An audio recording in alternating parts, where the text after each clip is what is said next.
Verið velkomin í Hljómahöll, þar sem fullkomin aðstaða fyrir árshátíðir, veislur, ráðstefnur og viðburði af öllum stærðum og gerðum. Við þjónustum þinn viðburð frá A til Ö. Nánari upplýsingar á hljómahöll.is.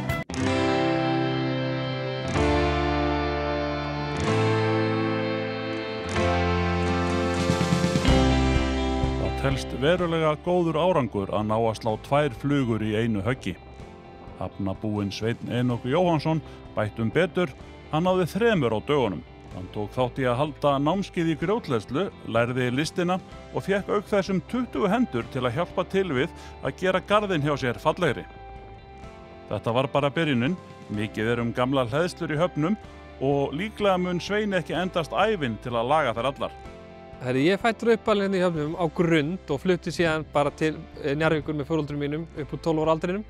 En svo flytti ég aftur hingað að byrja að byggja hérna 2019 og það þetta hús hér. En hvað, allan tíma þá á milli áttur heima inn í... Þá var ég bara að læra í Reykjavík og bjó út allan heim í Rúmeníu, Ítalíu, hingað og þangað. En hvað, leituðu, hvað, tóguðu alltaf æsku stöðarnar? Ég get eiginlega sagt þér að ég get ekki hugsað mér að búa neins staðar annars staðar, heldur en akkurat hérna. Ok. Og meina, hvað erum við að horfa upp á hérna í dag? Hérna fólk á fullu að hlaða grjót og segðu mér hvað í gangi? Já, heyrðu, þetta námskeið númer 2 á grjótleiðslu námskeiðinu sem við byrjum að halda hérna fyrir 2 vikum. Ég er með hana Kristínu Kjeldal sem skrúðgarðyrkjumeistari og fekk hann í lið með mér til þess að starta einhverju námskeiði til þess að endurhlaða tóftir og grjótleiðslur sem eru bara út allt hér í höfnunum. Já, það er mikið þetta hérna í höfnum. Út allt og mér bara þykir vænt staðinn og leiðilegt að horfa upp á þetta ár eftir ár að ekkert gert í neinu og þetta var svona, já, ég horfði á þetta sem svona kannski ákveði tækifæri til þess að breyta því. En hvað, hugmyndin fæðist dálítið fyrr? Þú fæðist hvað styrk frá HS? Já, hugmyndin er nú bara þannig að mér langaði alltaf að færa á grjótleiðslu námskeið í Skagafirðinum.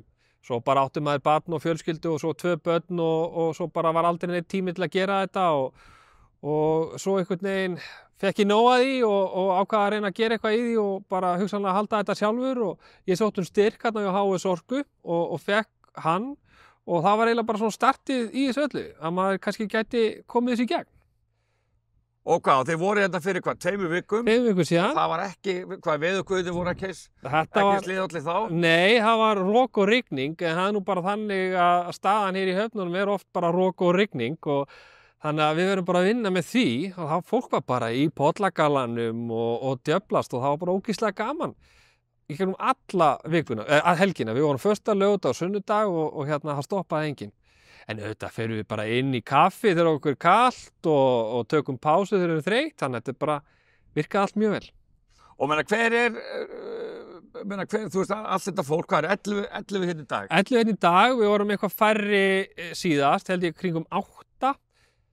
Og hver er þeirra hugmynd að því að mæta á svona, eru þau að fara að hlaða upp? Já, mér finnst það einhvern veginn vera svolítið svona ástæðan. Fólk er kannski með bústað eða býr jafnvel þar sem eru hleðslur í kringum sig eða tóftir og langar að fara að gera eitthvað og að gera snirtilega í kringum sig. Þannig að já, það er eiginlega þannig. Já, og það er ekkert alveg sama hvernig þetta er gert. Þetta er ákveðin speki á bakvið þetta ekki? Algjörlega og hún Kristín fer þá bara mjög vel í einmitt grunninn hvernig við byrjum því að þetta er ekki bara að henda einhvern stein upp og athuga hvort hann tolli þótt að miklu leyti sé að þannig líka. Já. En þú veist, við þurfum að hugsa að grunnur sé góður, að við getum hlaðið stein og stein og við erum með svokallað strengkleiðslu. Við erum með tóftina hérna og við erum með strengkleiðslu að utanverðu en svo bara grjótleiðslu að innanverðu. Og við gerum bara nákvæmlega eins og tóftin sagði okkur hún væri. Hún var með streng, það sem er torf á milli og grjót að utanverðu en svo bara grjótleiðslu að innanverðu. Þannig að strengurinn hefur verið gerður þannig til þess að halda bara húsinu þéttu en þá er það aftur á móti líka bara fallegra að innan. Já. Og þetta er allt eða ekki friðað? Ég myndi nú segja það, allt saman þetta friðað og allt þetta unnið í samvinnu með Minjastofnun og það sem við búin að senda þeim myndir og hvað við erum að gera og hver áætlunin var þeir þurfa að samþykkja það hvernig þið viljið gera. Já, og þeir hafa komið að skoða þetta og sagt okkur hvernig við ættum að fara að því, hvað við ættum að gera og annað slíkt. Eins og í tóftinni þarna, þá vildu þeir að við myndum bara taka efsta lagið í gólfinu. En efsta lagi var bara 10 cm og þá voru konur á klöpp sem var bara rosalegur happafengur því að þá bara vitum við að veggirnir eru á góðum grunni. Sko. Þetta ekkert að fara að síga eða fara, þetta bara hlaðið á klöpp.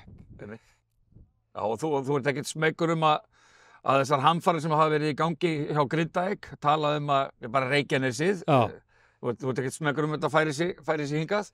Nei, alls ekki. En núna ég allan að koma með góðan vegg, þannig að það kannski þá skilir mér eitthvað. Ok, og hvað, þetta annað námskeið núna og hvað, mikil ásókn í þetta? Miklu fleiri hefði viljað komast. Þannig að það eiginlega gaf okkur svolítið byrjandi báða vengi að hugsanlega myndum við bara geta haldið þessu áfram. Gert aftur námskeið í vor 2025, ef að segja apríl, maí og svo aftur næsta haust og jafnvel bara haldið áfram. Sveit, það dálítið munur á þessu þetta illgresi og annað, eða hér. Já, þetta allt búið að vinnast bara? Allir þessi veggur búin að vinnast núna á þessum seinasta námskeið og þessu námskeið hér. Já. Og við erum klárað vegginn út að enda. Við skiptum í hol og næsta hol á morgun þar sem við klárum vegginn. Svo allir fá að snerta á öllu. Hvort sem að sé grótleðslan við vegginn eða tóftin. Allir fá að prófa allt og allir fara líka á gröfuna eða hvað? Kannski ekki allir en þeir sem svona treysta sér og kunna til að þá gera þeir það. Já. Hérna er þetta svokallaður strengur eða ekki? Jú, strengurinn að utan, þannig að við erum með grjót og torf á milli en að innanverði erum við bara með grjót. Og hvað gildir, þú veist, þarna upp á þetta raðið svona vel? Þetta alveg listi vel gert hjá? Já, en þetta allt samt grjót sem við notum óhoggið. Þannig að við erum bara að nota grjótið eins og það kemur og þá tekur náttúrulega tíma að raða þessu og finna rétta grjótið og finna réttu hliðina á rétta grjótinu. Þannig að þetta tekur mjög langan tíma en er rosalega skemmtilegt og gefandi að sjá svo árangurinn svona flottan. Hvernig, þú átt myndir af þessu frá því, hvað, fyrir 2 vikum eða ekki? Já, myndir frá þessu áður en að við byrjuðum og svo þegar við byrjuðum, já. Og það bara meiri munur en á... Svart og hvítt, þetta var náttúrulega bara, þetta var fullt af bara mold og torfi og laxið yfir allt, sko. Og það nokkuð ljóst, þetta mun væntanlega ná að standa svona. Já, hvað áttu vona að þetta muni verða svona fínt lengi? 100 ára eða? Ég vona allavega næstu 100 ári. Hér mun allavega ekki endast ævinn til þess að... Nei.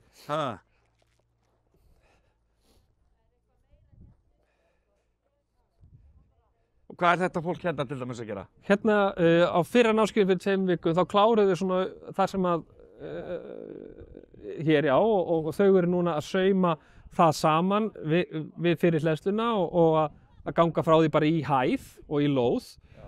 Og þegar við erum búin hér að þá klárum við þess að hina hliðina líka. En eins og þetta gras hérna verður eitthvað gert með þetta? Nei, þetta við höldum þessu bara eins og það er og hér erum við farin að vinna í að laga hinn vegginn, sko. Hérna er grafan bara á fullu og upp á að... Og hvað, fer allt þetta grjót hérna þá niður eða hvað? Hvernig virkar þetta?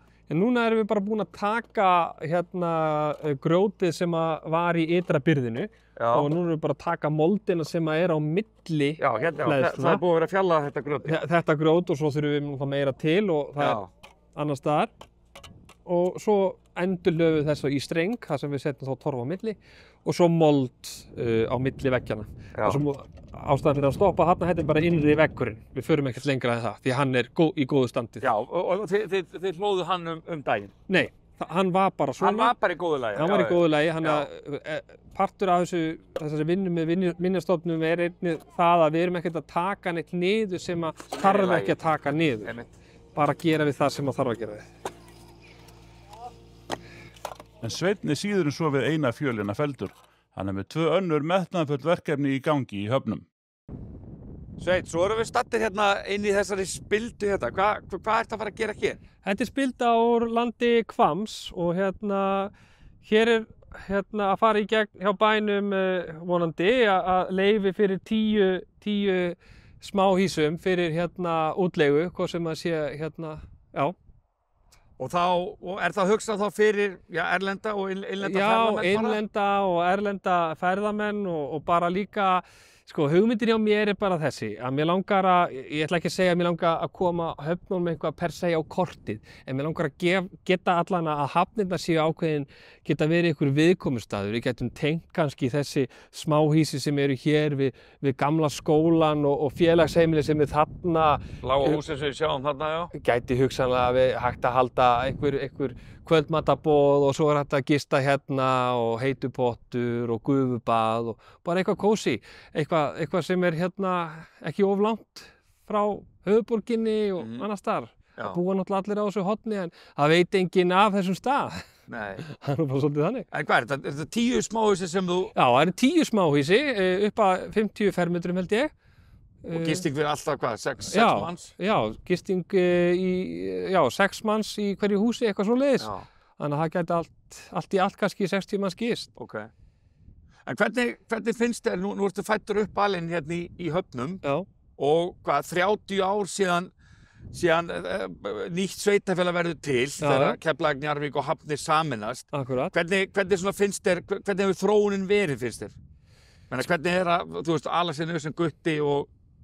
Sko, það var náttúrulega frábært að alast hérna upp sem gutti og að fá að hafa alla þessa náttúru og alla þessa auðn og að fá að vera í friði og geta hlaupið og svo hafa ágjörð að einu en einu, sko.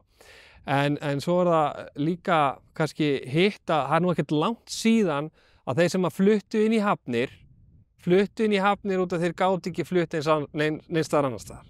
Þá meina ég að hér var bara hús ódýrt. Já. Og hér gastu fengið stærðarinnar einbýli á brota því sem það myndi þá kosta annars staðar í Keflavík eða Njarðvík. En núna bara komin einhver kúvending í samfélagi þar sem við sjáum að þegar hús fara á sölu hérna í höfnum þá koma einstaklingar eða fjölskyldur sem vilja flytja hingað. Já. Sem vilja vera í þessari náttúru og í þessari, óbyggð, skilurðu. Sem það en samt með þjónustuna við hliðina okkur. Það tekur mig 7 mínútur að keyra út í Bónus. Já. Þannig að það er ekki lengra. Það er ekki vandamálið. Nei, það er ekki vandamálið. Og þú ert líka að fara að byggja, bara bæta við húsnæðið. Já, svo það þróunarfélag Hafna sem var að fá samþykkt 4 einbýlishúsalóðir hérna á Djúpavoginum. Djúpavogur 2, 3, 4 og 6 og þar erum við að fara að reisa 4 126 fermetra einbýlishús með 3 svefnherbyggjum. Og vonandi tilbúin til sölu bara í lok október. Hvað búa margir í höfnum í dag? Veistu, ég get ekki sagt til það. Á Facebook-grúpunni eru við kannski eitthvað stærri kringum 100 manns. Ef að skjóta 140, eitthvað svoleiðis. 140? Já. Og bara á mikill vöxtur þannig sé í gangi? Þannig lagað. Ég meina, það er ekkert hægt að byggja neins staðar í höfnum því að flest allt hérna náttúrulega friðland eða með miklum rústum eða minjum á. En svo ekki þarna inn í Djúpavoginum, þarna eru bara 4 einbýlishúsalóðir sem átti alltaf að byggja upp þegar þetta hverfi var byggt í kringum 1970-80, en það var bara aldrei klárað, þannig að núna bara verið að klára það. Þannig að ég get ekki sagt að það sé kannski einhver meiri uppbygging sem á sér stað hér, sko. Nei, ég sé það kannski ekki endilega fyrir mér, en allavega að gera það sem nú þegar bara fallegra og betra og skemmtilega. Og heldur betur á því með þessum torfhleðslum hérna og allt þetta. En byrju, hvenær þú veist, saga Hafna, hvenær talið að byggð hefjist? Sko, byggð hófst hérna náttúrulega bara fyrir landnám. Ég meina, allan að þessi skáli sem þeir fundu hérna, hann nú talin vera eldri en aðri skálar sem þeir hafa fundið og ekki sagan svo að þetta gæti hafa verið jafnvel einhver verbúð áður en menn flutti til landsins. Þannig að það bara, sagan rosalega ríkjari í höfnunum en það veit það eru litlar heimildir hlutina hér. Það ekki mikið heimildir. En söngfuglar 2 hérna sem að koma hérna, eða ekki? Söngfuglar 2, jú. Villi, Vill og Elli, þau voru hérna, jú, þau voru hérna á Merkinesi. Og ætli það hafi ekki bara verið svipað hjá þeim og öðrum sem flutti hingað. Það var bara ódýrt húsnæði og menn svona enduðu bara hérna.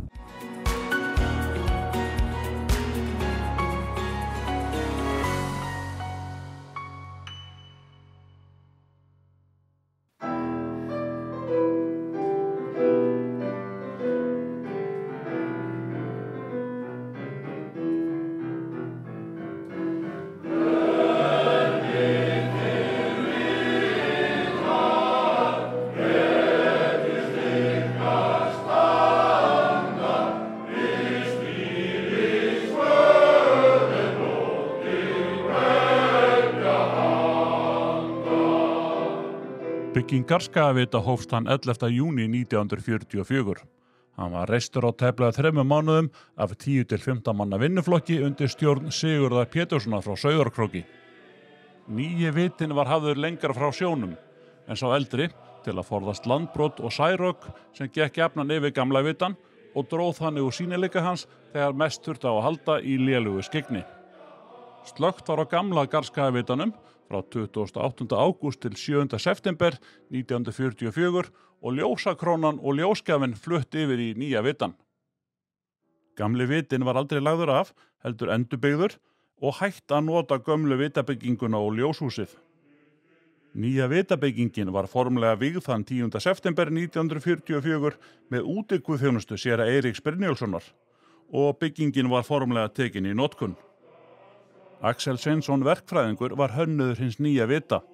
Nýji vitin á Garðskaga sívalu turn úr járbentri steypu með 20 cm þykkum veggjum, samtals 28,6 metrar með ljóshúsi og palli sem vitinn stendur á. Garðskagaviti því hæsta vitabygging landsins. Ljóshæð vitans yfir meðalflóðhæð á svæðinu 31 metri. Garðskagaviti frá 1944 var fyrsti stóri vitinn hér á landi sem var rafvæddur og útbúinn fjölmörgum tækninýjungum. Rafmagnspera var notuð sem ljósgjafi fyrir vitalinsuna og til vara olíukveiklampi úr gamla vitanum. Hann var með 2 kveikum sem brendi steinolíu.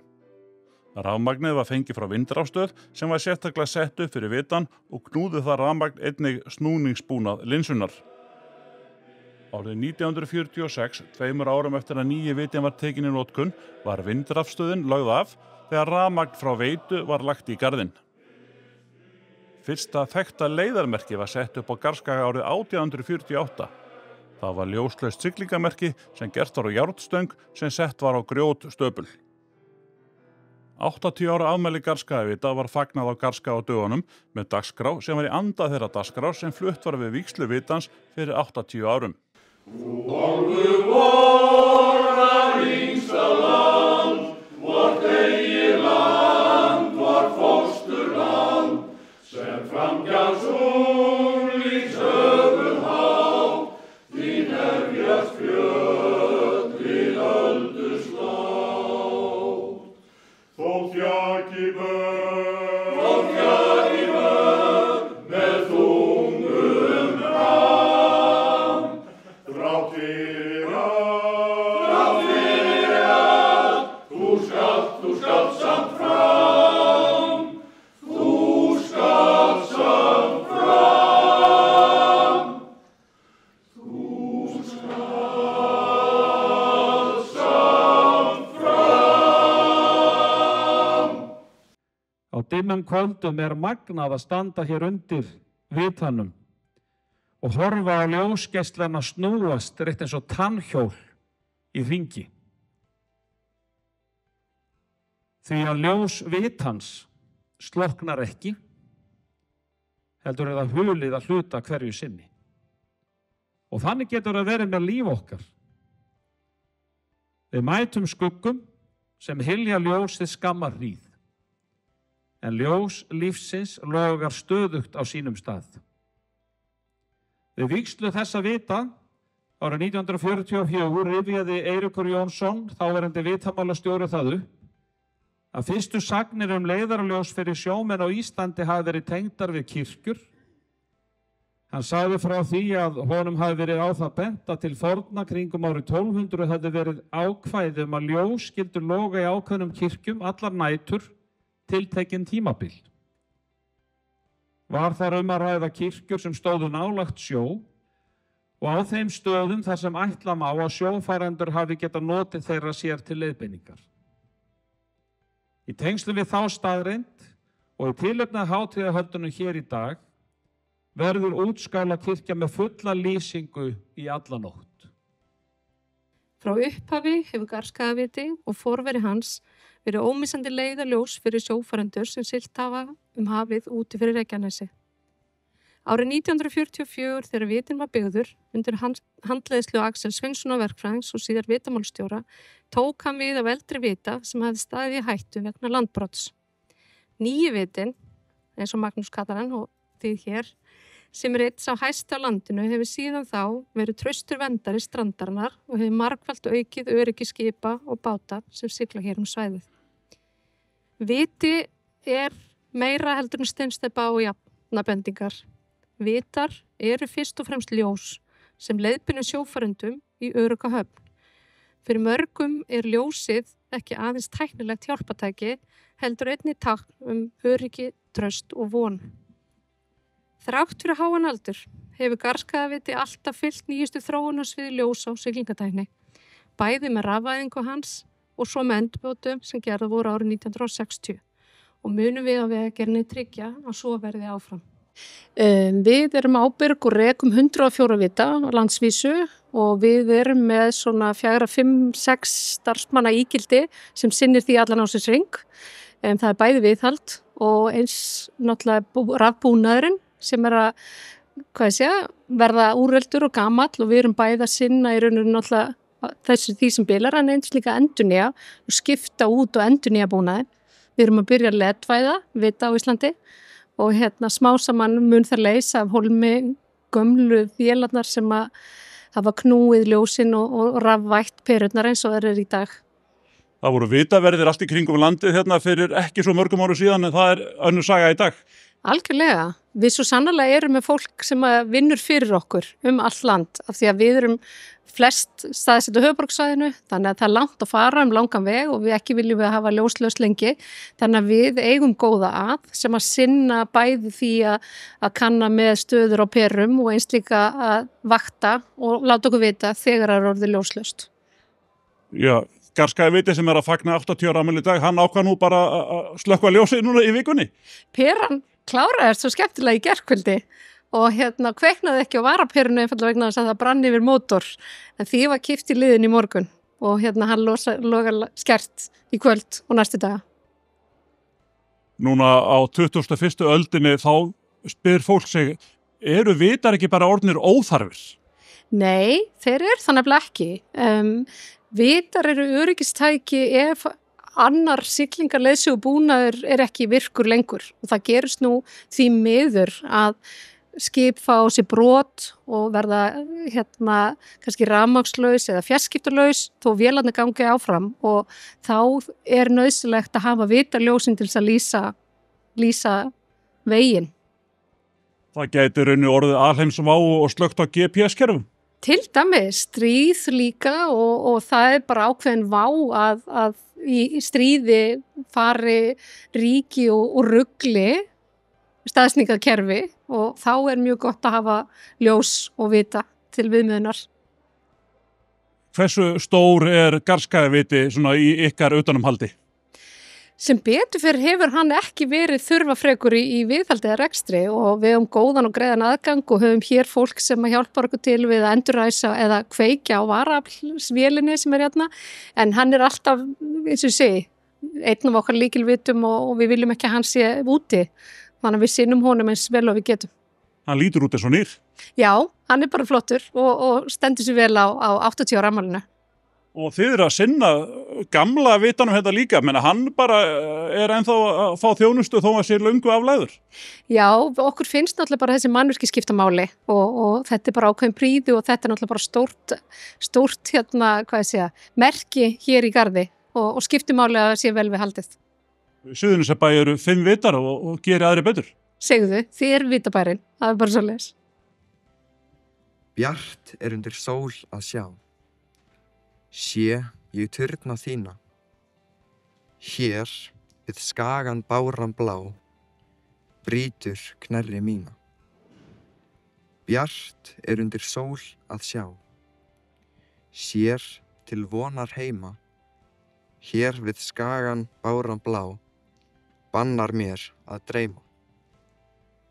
Bjart var undir sól að sjá, sildi ég mínu flegi, til þín flytur báran blá, brotin þótt ég degi. Garðskagaviti, hann spilar stóra rullu hérna í safnakostinum hjá ykkur á Garðskaga í rauninni. Já, hann spilar mjög stóra rullu og ekki bara hérna í safnkostunum á safninu, hann spilar mjög stóra rullu fyrir íbúa Suðurnesbæja og gestin okkar. Já, því að hér kemur svo mikið af fólki til að upplifa ljósið frá vitanum og heimsækja gamla Garðskagavita. En svo ef ég má halda áfram, þá erum við líka afast ánægð og þakklátt fyrir þann stuðning sem við höfum til dæmis fengið frá uppbyggingarsjóði Suðurnesja. Við höfum fengið 2 nýsköpunarstyrki til að búa til vita og þar á meðal Garðskagavita frá 1944. Og svo fórum við í samstarfi Braga Einarsson listamann og hann málaði vatnslitamyndir af öllum vitunum. Og við fengum leyfi til að gera kort og þetta til sölu hér á safninu. Minjagripur og bara góði gripir og fallegir veturinn að kveikja á vitakerti. Nýsköpunarstyrkurinn var til þess að gera kerti úr vitum, en ekki nokkuð maður tími að kveikja á þessu kerti. Jú, það að gera kveikja á kertunum, þú farði bara nýtt. Þau gulna bara ef þau eiga að standa, það að segja þau sem eru hvít á litin en þau sem eru appelsingul þá sér maður ekkert hvort þau gulna eða ekki. Jú. En þið að gera sögu lýðveldisvitans skil hérna á safninu ykkar? Já, við fengum styrk, Byggðasafn á Garðstað, fekk styrk frá safnaráði og þá til að gera sýningu sem heitir Lýðveldissýningin og þá settum við lýðveldisvitan Garðskagavita inn á líka því að hann ekki bara kallaður nýjivitinn, hann líka kallaður lýðveldisvitin því að hann 80 ára eins og íslenska lýðveldi.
Verið velkomin í Hljómahöll, þar sem fullkomin aðstaða fyrir árshátíðir, veislur, ráðstefnur og viðburði af öllum stærðum og gerðum. Við þjónustum þinn viðburð frá A til Ö. Nánari upplýsingar á hljómahöll.is. Forvarnardagur ungra ökumanna var haldinn í 88 húsinu þriðjudaginn 10. september og var þetta í 20. skipti sem þessi flotti dagur var haldinn og því var öllu tiltjaldað á stórafmælinu. Það eru Brunavarnir Suðurnesja, Lögreglan, TM, Samgöngustofa, Fjölbrautaskóli Suðurnesja, Reykjanesbær og 88 húsið sem standa að þessum árlega viðburði. En hann alltaf haldinn tvisvar á hverju ári á haust og vorun. Kolbrún Marelsdóttir kennir lýðheilsu í FS og hefur verið með frá upphafi. Við erum með forvarnanda ungra ökumanna þar sem eru 200 nemendur Fjölbrautaskóla Suðurnesja sem koma og að læra forvarnir áður þau fá bílpróf, áður þau fara að keyra á vegum landsins. Við erum búin að vera með þennan dag núna í 20 ár og eigum ammali eins og þið sjáum núna. Við erum með ammalis núna, þannig að þetta svona veglegt að þessu sinni. Og veitu, hvaða aldur þetta, segirðu? Þetta eru krakkar allir fyrstaásnemar í Fjölbrautaskóla Suðurnesja. Allir fyrstaásnemar? Sem taka þátt í þessum degi, já. Og meina, hvað gert? Er þetta fyrirlestur og... Við erum með skiptuðum upp í 4 hópa. Þar sem á einni stöð TM með fyrirlestur og það að Meddi sem heldur, segir allt frá tryggingum og afleiðingum af slysum og svo framvegis. Nú svo Krissi Lögga upp á annarri hæð með einn hóp þar sem hann fyrir meira svona út í ölvunarakstur og bara hvað gerist ef þú gerir þetta og þetta, sem lögum, bjóða bönn. Síðan samgöngustofa með einn hóp og síðan erum við úti með veltibílinn og ölvunargleraugun þar sem þau fara í. Síðan er svona hefðbundið, þá setjum við upp slys og þegar við byrjuðum hérna þá var þetta banaslys sem bara sett upp hérna út á sviði, út á plani og þegar við byrjuðum þá kom líkbíllinn og sótti hérna þann sem dó í bílslysinu. En nú það þannig að þeir frá Brunavörnum Suðurnesja koma á sjúkrabíl og sækja og þetta sem sagt að bílstjórinn hann var ölvaður og farþeginn dó, þannig að þetta alvöru sett upp. Mjög metnaðarfullt og fullt og flott hjá þeim. Já, og byrju, svo ýmislegt annað, ekki... Núna í dag eigum við afmæli, þá erum við með afmælisköku og við vorum með sérstaklega veglegan hádegisverð fyrir þau, hamborgara, og svo kemur Frikadór og það TM sem býður upp á Frikadór í dag og hann kemur og skemmtir þeim, þannig að þetta verður ekstra skemmtilegt í dag. Og byrju, hvað hann 20 ár síðan? 20 ár síðan við byrjuðum. En þetta annars staðar út á landi? Nei, þetta verkefni við byrjuðum á þessu hérna og svo hefur bara verið mjög vel eftir þessu verkefni tekið, þannig að síðustu 3-4 árum þá hafa aðrir skólar út á landi verið að koma til okkar til að fá þetta módel, af því þetta módel þykir mjög gott. Þetta ótrúlega flott samstarfsverkefni og við hérna í Fjölbrautaskóla Suðurnesja, ég segi það, þetta algjör forréttindi fyrir okkur að lögreglan og Brunamálastofnun og TM skuli vinna með okkur að þessu verkefni því að það algjör forréttindi og þetta rosalega flott, velskipulagt og þau sem hérna í 88 húsinu, þau náttúrulega alveg frábær. Þau sjá líka mikla skipulagningu og taka á mót okkur öllum, þetta engin smá hópur, 200 nemendur, þannig að þetta mjög flott verkefni. En veitu, árangurinn að þessu, til einhverja tölur Já, samgöngustofa sem kemur nú og sér að þau hafa nú haft orða því að nemendur frá okkur séu betur undirbúnir þegar þau koma í skólan, ökuskólan, þannig að ég vona það sé rétt og líka betri ökumenn að einhverju leyti. Kristján Freyr Geirsson eða Krissi Lögga eins og hann betur þekktur oft kallaður samfélagslögga í Reykjanesbæ. Hann hefur komið að þessum flotta viðburði nánast frá byrjun. Við startuðum þessu 2004 og já, ég hef búin að nánast vera frá upphafi. Það var aðra sem startuð en ég kom svo mjög fljótlega inn í það. Og hvert er þitt svona hlutverk á þessum degi? Já, mitt hlutverk að við við höfum verið að taka fyrir varðandi ölvunarakstur, beltanótkun, höggþunga og nota ekki snjalltæki eða síma undir stýri, eða síst í akstri. Já. Meðal annars. Ok, þetta orðið einhver 20 ár síðan þetta verkefni hófst. Er til einhverja tölur árangur? Vitið til þess að þetta sé að skila góðum árangri? Við höfum náttúrulega gert bara svona kannanir, nafnlausa kannanir í gegnum, skólinn hefur séð það og við höfum bara verið að koma mjög vel út úr þessum könnunum. Krökkunum finnst þessi dagur vera áhugaverður og spennandi og fróðlegur en svona varðandi hvort að eitthvað þessum hópum frá upphafi hafi lent í einhverju slysum eða eitthvað, eftir að hafa verið hér, ég veit ekki, við erum ekki með það Engar tölur þannig séð? Nei. Hvað það svona mest sem að ungir ökumenn sem að fara að hefja ferilinn? Hvað það sem þurfa helst að hafa í huga? Já, fyrst og fremst náttúrulega bara að sýna ábyrgð, þau eru komið með bílpróf, ábyrgir ökumenn. Það hefur alltaf verið, en svona... Já, eins og maður segir sjálfur við það er bara að fá bílpróf ekki bara að fá bílpróf. Þetta er bara heljarinnar ábyrgðar hlutverk að vera í umferðinni að vera með bílpróf og fara náttúrulega í einu öllu eftir því sem var lagt upp með í náminu og náttúrulega bara eftir lögum, umferðarlögum. Ég er rosalega upptekinn að þið bara að þau gerir sig grein fyrir bara eins og með snjalltækin og þennan höggþunga og annað ef það gerist okkur upp á og þau séu tilbúin í að bregðast við þau eru einhvers staðar að keyra og það allt inni bara barn út á götu eða það opnuð hurð út í umferðina eða bara svona sem dæmi, eitthvað bíl bakkar út úr Engjaslu. Að bara þau gerir sig grein fyrir því hvernig eru aðstæður, á hvernig þetta ekki með bílinn, þurrt malbik, blautt, þannig að þau geti gert eitthvað brugðust við ef það gerist eitthvað sem óvænt sem náttúrulega bara að gerist. Þannig að En ekki eitthvað til, ekki svona mesta bölin í dag, þessir bölvuðu símar? Ekki fólk allt upptekið með síman í höndunum þegar það að keyra? Já, ég svo sem ekki með neina tölur í því, en eftir að sektin hækkaði í 40.000 kall, það virðist ekki hafa áhrif á skipta máli fyrir marga, sko. Maður sér þetta alveg hérna á ferðinni, þó ef maður bara ekki í búningnum, maður bara í frí og maður að labba hérna göturnar og viðra sjálfan sig.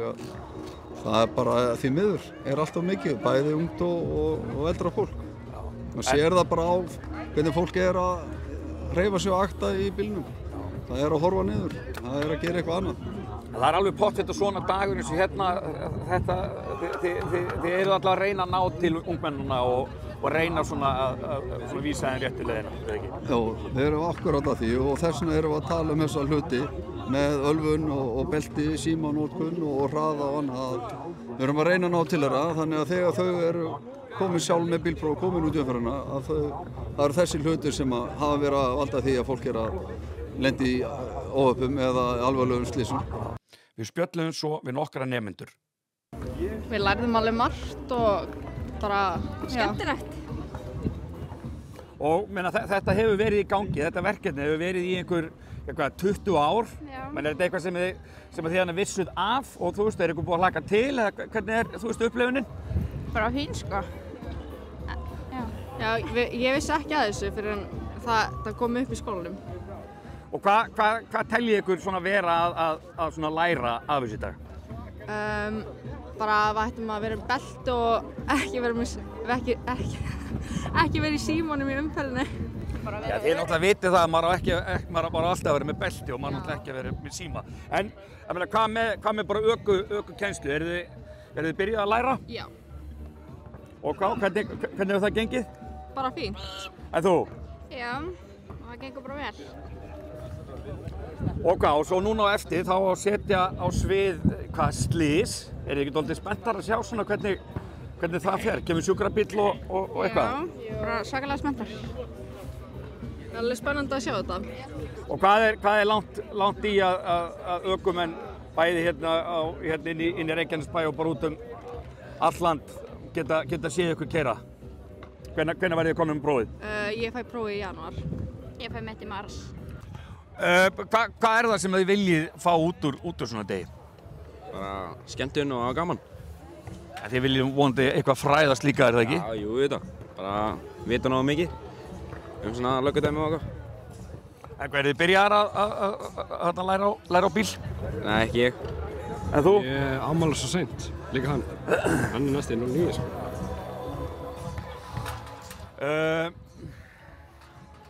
Hvað teljið þið að ungir ökumenn sem er að fara að hefja ferilinn, hvað er það sem þið þurfið mest að hafa í hugahaldi? Örugglega bara alls ekki í símanum, bara undir að stýri og ekki gera hratt. Ekki gera hratt. Sammála því? Já, bara verið belti. Og verið belti líka. Leið og við þökkum fyrir áhorfið viljum við minna á aðra að miðla Víkurfrétta. Við erum að gefa út vikulegt blað sem dreiftir víða á Suðurnesjum og einnig á höfuðborgarsvæðinu. Við erum að skrifa nýtt efni á hverjum degi inn á Víkurfréttavefinn www.ff.is og nýjar golffréttir á kilvingur.is. Við þykjum góðar ábendingar efni en hvetjum ykkur til þess að fara inn á Víkurfréttavefinn. Þar getið þið séð þennan þátt og margt annað skemmtilegt. Þakka fyrir okkur, verið sæl.